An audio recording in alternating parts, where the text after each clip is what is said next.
మహావతార్ నరసింహ మూవీలో మహావిష్ణు అవతారాలైన ఆదివరాహం నరసింహ అవతారాలను చూపించారు. అందులో వరాహ అవతారం గురించి ఒక డౌట్ అనేది వచ్చే ఉంటది. దేవతలను జయించాలని హిరణ్యాక్షుడు మన భూమిని తీసుకొని పాతాళంలో ఉన్న సముద్రంలో దాస్తాడు. హిరణ్యాక్షుడికి ఒక వరం ఉంటది. దేవతల వల్ల కానీ మనుషుల వల్ల కానీ ఇతర ఏ జంతువుల వల్ల కానీ భూమి మీద ఉన్న జంతువుల పేర్లన్నీ చెప్పి వాటి వల్ల మరణం రాకూడదని బ్రహ్మ దగ్గర నుండి వరం తీసుకుంటాడు. సో హిరణ్యాక్షుడిని చంపడానికి మహావిష్ణు ఒక కొత్త అవతారంలో రావాల్సి వచ్చింది. అప్పటికే వరాహం ఇంకా ఆవిర్భించలేదు. అందుకే ఆది వరాహ అవతారంలో వచ్చి అయితే ఇప్పుడు చాలా మందికి వచ్చిన డౌట్, భూమిలోనే సముద్రం ఉంటది కదా, మరి భూమిని సముద్రంలో ఎలా దాచాడని. దీనికి ఒక సైంటిఫిక్ ప్రూఫ్ కూడా ఉంది. నాసా వాళ్ళు మన సోలార్ సిస్టమ్ లో భూమి మీద ఉన్న సముద్రం కన్నా కొన్ని వందల ట్రిలియన్ రెట్ల సముద్రాన్ని సోలార్ సిస్టమ్ లో ఐడెంటిఫై చేశారు. సో దీని అర్థం మన పురాణాలు మన చరిత్ర అని. హిరణ్యాక్షుడు, హిరణ్యకశిపుడు వీళ్ళు రాక్షసులుగా ఎందుకు పుట్టారనే దానికి ఒక బ్యాక్ స్టోరీ ఉంది. అప్పట్లో బ్రహ్మకుమారులు అనే నలుగురు పిల్లలు ఉండేవారు. వీళ్ళు అప్రజ్ఞానులు, బట్టలు కూడా లేకుండా లోకాలు తిరుగుతుంటారు. ఒక రోజు వైకుంఠానికి వస్తారు. వైకుంఠానికి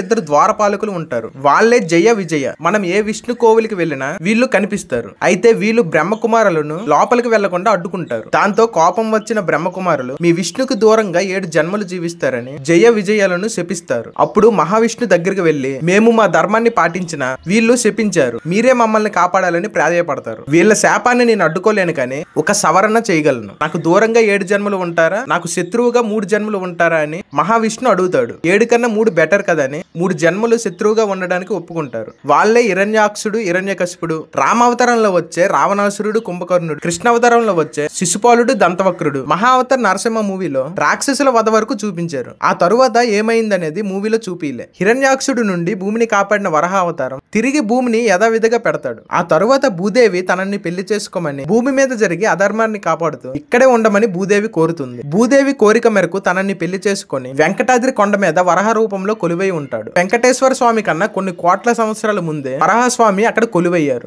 అందుకే తిరుమల చరిత్రలో కూడా వరాహస్వామిని దర్శించుకున్న తరువాతే నా దర్శనం చేసుకోవాలని స్వయంగా వెంకటేశ్వర స్వామి ఒక శాసన పత్రం ద్వారా చెప్పారు. మహావతార్ నరసింహ మూవీలో హిరణ్యకశిపుని సంహరించడం వరకు చూపించారు. ఆ తరువాత నరసింహస్వామి నరరూపం నరుడుగాను, సింహ రూపం నారాయణునిగా విడిపోయి దంబోద్భవుడు అనే రాక్షసుడిని సంహరించడానికి ధర్ముడికి కవల పిల్లలుగా జన్మిస్తారు. వాళ్ళే నరనారాయణులు. దంబోద్భవుడు 1000 సంవత్సరాలు తపస్సు చేసి 1000 కవచాలను సూర్యుని దగ్గర వరంగా పొందుతాడు. ఒక్క కవచం నాశనం చేయడానికి 1000 సంవత్సరాలు తపస్సు చేయాలని, అది నాశనం చేసిన వెంటనే వాళ్ళు మరణించాలని వరం పొందుతాడు. ఇక తనని ఎవరు ఏమి చేయలేరని గర్వంతో అందరినీ హింసిస్తాడు. ఆ తరువాత బద్రీనాథులు 500 సంవత్సరాలు ఘోర తపస్సు చేసిన నరనారాయణులు దంబోద్భవుడి 999 కవచాలను నాశనం చేస్తారు. బద్రీనాథులో 1 సంవత్సరం చేసిన తపస్సు 1000 సంవత్సరాలకి సమానం. ఆ తరువాత దంబోద్భవుడు తనని కాపాడమని సూర్యుని దగ్గరికి వెళ్తాడు. దంబోద్భవుడిని కాపాడినందుకు వచ్చే జన్మలో సూర్యుని అంశతో పుట్టాలని దంబోద్భవుడిని, సూర్యుడిని ఇద్దరిని నరుడు శపిస్తాడు. అలా పుట్టిన వాడే కర్ణుడు. కర్ణుడిని సంహరించడానికి నరనారాయణులే కృష్ణార్జునులుగా పుడతారు.